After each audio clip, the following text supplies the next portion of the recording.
हिरण्यकश्यपु ने तपस्या की, ब्रह्मा जी प्रकट भय। अच्छा, जितने वरदान दे सब ब्रह्मा जी नहीं प्रकट भय। वरदान मांगो। हिरण्यकश्यपु बोला अमर होने का वरदान। ब्रह्मा जी बोले भैया अमर तो हम भी नहीं है, हमारी भी श्वासें फिक्स है, तुम्हें कहां से अमर कर दूं? कुछ और मांगो, कोई और वरदान मांगो। हाँ तो वरदान दो। क्या? ना मैं दिन में मरूं ना रात में, दिया। ऊपर मरूं ना नीचे, दिया। बाहर मरूं ना भीतर, तथास्तु। अस्त्र से मरूं ना शस्त्र से, तथास्तु। ना नर से मरूं ना बानरों से मरूं ना जानवरों से मरूं, तथास्तु। 12 महीनों में किसी महीने में ना मरूं। अरे बस कर भैया, तथास्तु। वरदान ही मांगता रहेगा क्या? इतने सारे वरदान मांग लिए, बहुत वरदान हो गए, रहने दो। जय हो महाराज। जैसी वरदान पाकर के वापस आया, इसने घोषणा कर दी मैं ही भगवान हूं, क्योंकि मुझे मरना ही नहीं है। महीना 12 होते, न दिन में मरना न रात में मरना, चलो झंझट खत्म। न बाहर मरना न भीतर मरना, न ऊपर मरना न नीचे मरना, न अस्त्र से मरना न शस्त्र से मरना, यहाँ तक कि न नर से मरना न जानवर से मरना। अब हमें कौन मार सकता है? हम ही भगवान हैं। हिरण्यकश्यपु ने घोषणा की, सुनो आज के बाद पूजा हमारी होगी, हवन होगा हमारा। ओम हिरण्यकश्यपाय स्वाहा। लेकिन इनके ही घर पे गड़बड़ हो गई। क्या? इनकी पत्नी का नाम कयादू। कयादू की कोख से 4 बच्चे पैदा हुए। चौथे वाले बालक का नाम आहा, बोलो श्री प्रहलाद जी महाराज की। अच्छा भैया, ये प्रहलाद जी भगवान भक्त कैसे हो गए? जब हिरण्यकश्यपु गया था तपस्या में तो कयादू जी गर्भवती थी। राजा इंद्र ने सोचा राक्षस की पत्नी है, गर्भ में जो पलेगा वो भी राक्षस हो। एक काम करो, हरण ले कर लो, चोरी कर लो। नारद जी बोले चोरी मत करो, हम इनको भगवान की कथा सुनाते हैं। गर्भवती स्त्री को जो सुनाया जाएगा बच्चा वैसा ही पैदा हो। तो कयादू को भगवान की कथा सुनाई तो कयादू की कोख में पल रहे थे प्रहलाद जी, उनको गर्भ में ही एक ग्रह लग गया। बोले कौन सा ग्रह? कृष्ण गृहीत लालसा। भगवान कृष्ण रूपी ग्रह लग गया। फिर क्या? अब तो बचपन से ही उनकी याद में डूब गए। थोड़ा बड़े भय, हिरण्यकश्यपु ने पढ़ने भेज दिया, जाओ। 2 गुरुजी थे, संडा अमर। हमारे बेटा को राजनीति पढ़ाना, कूटनीति पढ़ाना, काटने की नीति पढ़ाना, पर सुनो भगवान के बारे में मत पढ़ाना। जो आज्ञा महाराज। गुरुजी पढ़ाने लगे। लेकिन प्रहलाद जी तो पहले ही से ही पेट से पढ़े पढ़ाए निकले थे। तो गुरुजी पढ़ाए कुछ, प्रहलाद जी पढ़े कुछ। बेटा हमारे पिताजी ही भगवान है। गुरुजी झूठ ना बोलो, पिताजी इंसान है, भगवान ही केवल भगवान है। 3-4 महीना पढ़े, घर आ गए। गोद में लिया बेटा को, हिरण्यकश्यपु ने पढ़ने गया था। बेटा क्या पढ़ा? पिताजी एक ही बढ़िया बात पढ़ी। क्या? भगवान का भजन ही सार है, बाकी सब बेकार है। और दिमाग खराब हो गया। तुरंत गुरुजी को बुलाया, इधर आओ, हमने ये कहा था काट डालेंगे हम तुम्हें। अरे तुम्हारी गर्दन उड़ा देंगे, हमारे बेटे को ये पढ़ाते हो, शर्म नहीं आती? ले जाओ। आज के बाद अगर हमारा बेटा उल्टा पढ़ा मिलेगा तो दोनों गुरुजी का आयु पूरा कर दिया जाएगा। अब गुरुजी खामा खा डर गए। बोले महाराज अब क्या बताएं, तुम्हारे बेटा को क्या पढ़ा दे? पहले से ही पढ़ा पढ़ाया पैदा हुआ। दोबारा फिर पढ़ाने ले गए। 7-8 महीना मार पिटाई करी, पहाड़ों से पटका। बेटा तुम्हारे पिताजी भगवान है। गुरुजी भगवान है, पिताजी इंसान है। गुरुजी का माथा खराब हो गया। बोले ये बच्चा तो गर्दन उड़वा के ही मानेगा। त्योहार आया, घर गए प्रहलाद जी। पिताजी ने फिर बुलाया, बेटा अब क्या पढ़ा? क्या पढ़ाई की? पिताजी 9 बातें बढ़िया सीख ली। हाँ बताओ कौन सी? इस बार प्रहलाद जी ने 9धा भक्ति बता दी। हिरण्यकश्यपु का तो दिमाग खराब हो गया। बोले इस बार तो ये पूरा वेद पढ़ के आ गया। अब गुरुजी को बुलाया। संडा अमर समझ गए कि गर्दन कट गई। ये भी दोनों गर्दन छीलते हुए गए, काट ला। क्या बात? बोले मन्ना है ये तुम्हारा लड़का सुधर ही नहीं रहा।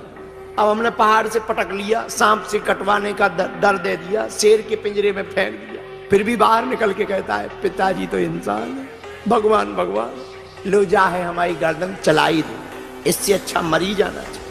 तुम समझा नहीं पा रहे। हम क्या तुम नहीं समझा सका? तुम बाप हो, हमारी तो छोड़ो, तुम नहीं समझा सका, तुम तो इनके बाप हो। बोले क्यों?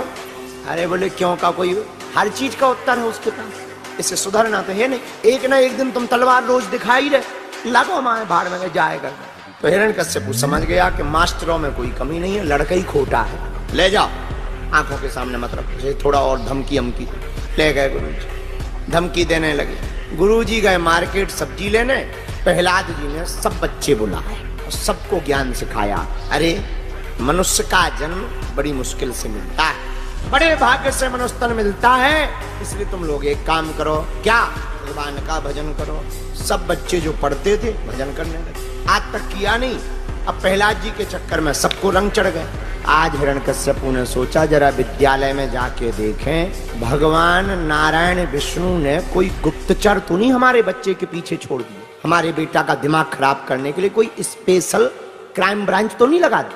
देखे अब हिरण्यकश्यप जिस मौके पे आए, सो प्रहलाद जी तो ताता थैया करे नाचे और सब बच्चों को नचावे और गावे, श्री कृष्ण गोविंद हरे मुरारी। और हिरण्यकश्यप ने सोचा कि हम तो विद्यालय में देखने आए थे, यहाँ तो पूरी रामलीला मंडली बैठी।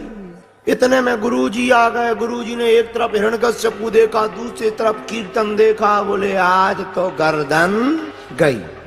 तुरंत दो गुरुजी थे संडामर, दोनों एक दूसरे के गले मिले, बोले आप तो जाने आज लास्ट बार गले मिले, आज नहीं बचना। हिरण्यकश्यप ने देखा ये क्या चल रहा है, गुरुजी बोले हमें खुद नहीं है, हम खुद अभी आए, तुम्हारा लड़का तुम बताओ क्या चल रहा है। हिरण्यकश्यप बोला भाई लड़का हमारा है, पर गुरुजी तो तुम हो इस आश्रम के। बोले हम होते तो हमारी न चलती, इस आश्रम का आज से मुखिया तुम्हारा बेटा है पहला, क्योंकि हम गए हैं और वो कीर्तन करा। किसका कीर्तन चल रहा है? भगवान का। हिरण्यकश्यप बोले फिर भगवान बोला, भगवान जब हम हैं तो दूसरा कैसे हो गया? बोले ये अपने बेटा को समझाओ। हम तो समझ गए, क्योंकि हमें गर्दन नहीं कटवानी, तुम्हारा लड़का नहीं समझ रहा, उसे समझाओ, बंद करवाओ। अब बंद कौन करवाए? इन 20-25 पागलों को कौन बंद करवाए? एक गुरुजी बोले ज्यादा मुंह ना लगो, नहीं तो अभी गर्दन उड़ जाएगी। एक जने बोले चलो बंद करवा। एक गुरुजी गए, एक लड़का को पकड़ा, जैसे ही छुआ सो भक्ति का ऐसा करंट फैला कि वो भी श्री कृष्ण गोविंद हरे मुरारी। हिरण्यकश्यप टेढ़ी नगाह से बगल में खड़े दूसरे वाले गुरुजी से बोले ये क्या है? तो जी बोले हम देख के आ रहे, हमारे वाले जाके पार्टी में मिल गए। सुबह हो गए। अब जब दूसरे वाले गुरुजी गए और नाराज भय, तो अपने ही वाले गुरुजी से बोले शर्म नहीं आती तुम्हें, ये क्या कर रहे हैं? उनको भी करंट फैला, सो वो भी बीच में श्री कृष्ण गोविंद हरे मुरारी। आप हिरण्यकश्यप ने कहा जो जा रहा लौटाई के नहीं आ रहा, गजब हो गया। हिरण्यकश्यप ने मंत्री को भेजा, जाओ बंद करवाओ। तलवार वाल ले गया, मंत्री लहराता हुआ मंत्री आ गए, राजा साहब खड़े, बंद करो। एक के कंधा को पकड़ा, वो भी फड़फड़ा गया, तलवार फेंकी, राजा की तरफ देख के बोला उठाना उठा लो, श्री कृष्ण गोविंद हरे मुरारी। राजा का पिए ही डूब गया। अब हिरण्यकश्यप समझ गए कुछ ना कुछ गड़बड़ नहीं है, यहाँ सब कुछ ही गड़बड़ है। हिरण्यकश्यप तो अत्याचारी थे, उस पर भजन का कम प्रभाव होता है, कुछ लोगों पे जल्दी प्रभाव हो जाता है, पर हिरण्यकश्यप पापी आदमी, उस पर कम प्रभाव हुआ। उसने सबको रोक दिया, तलवार अलवार बजा बजा करके। जब याद आई, होश आई बच्चों को, और राजा खड़े, जो जितने पे खड़े थे उतने ही पे ही खड़े हो गए। प्रहलाद जी फिर भी लगे, श्री कृष्ण गोविंद हरे मुरारी। प्रहलाद जी को पकड़ लिया, खंबे से बांध दिया, इधर बार बार चिल्ला रहा, बता भगवान कहाँ है? भगवान कहाँ है? भगवान तो सब जगह है, खंबे में भी है, खंबे में भी है। एक तलवार निकाली और मारने के लिए जैसे ही किया, भगवान ने सोचा हमारी लाज चाहे चली जाए और हमारे भक्त का वचन नहीं जाना चाहिए। धरती कांप गई, आकाश में तरंग छा गई और खंबे को फाड़ते हुए नरसिंह भगवान प्रकट हो गए। नरसिंह भगवान की हिरण्यकश्यप के साथ द्वंद्व युद्ध हो गया। अब जैसे ही द्वंद्व हुआ, युद्ध हुआ, भगवान ने पकड़ा, देहरी पर दरवाजे की ले आए, जंघों पे लिटा दिया। पहले तो डरा, फिर उसने सोचा हमें मरना ही नहीं है, क्या डरना, जब हमें वरदान है मरना नहीं तो हमें डरना नहीं। ए भगवान तुम हमें नहीं मार सकते। क्यों?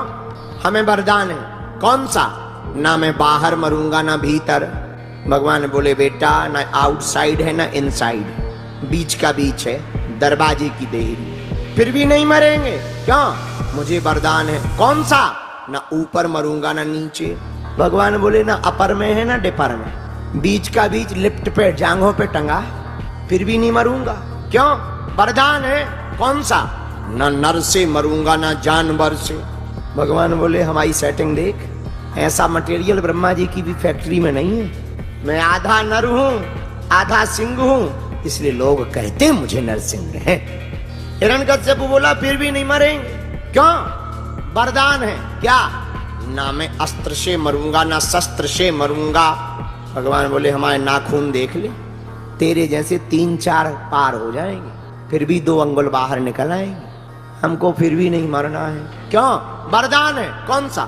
ना दिन में मरूंगा ना रात में। 6 बज रहे शाम के, न दिन है न रात, शाम है, तब भी तो हमें मार नहीं सकते। क्यों?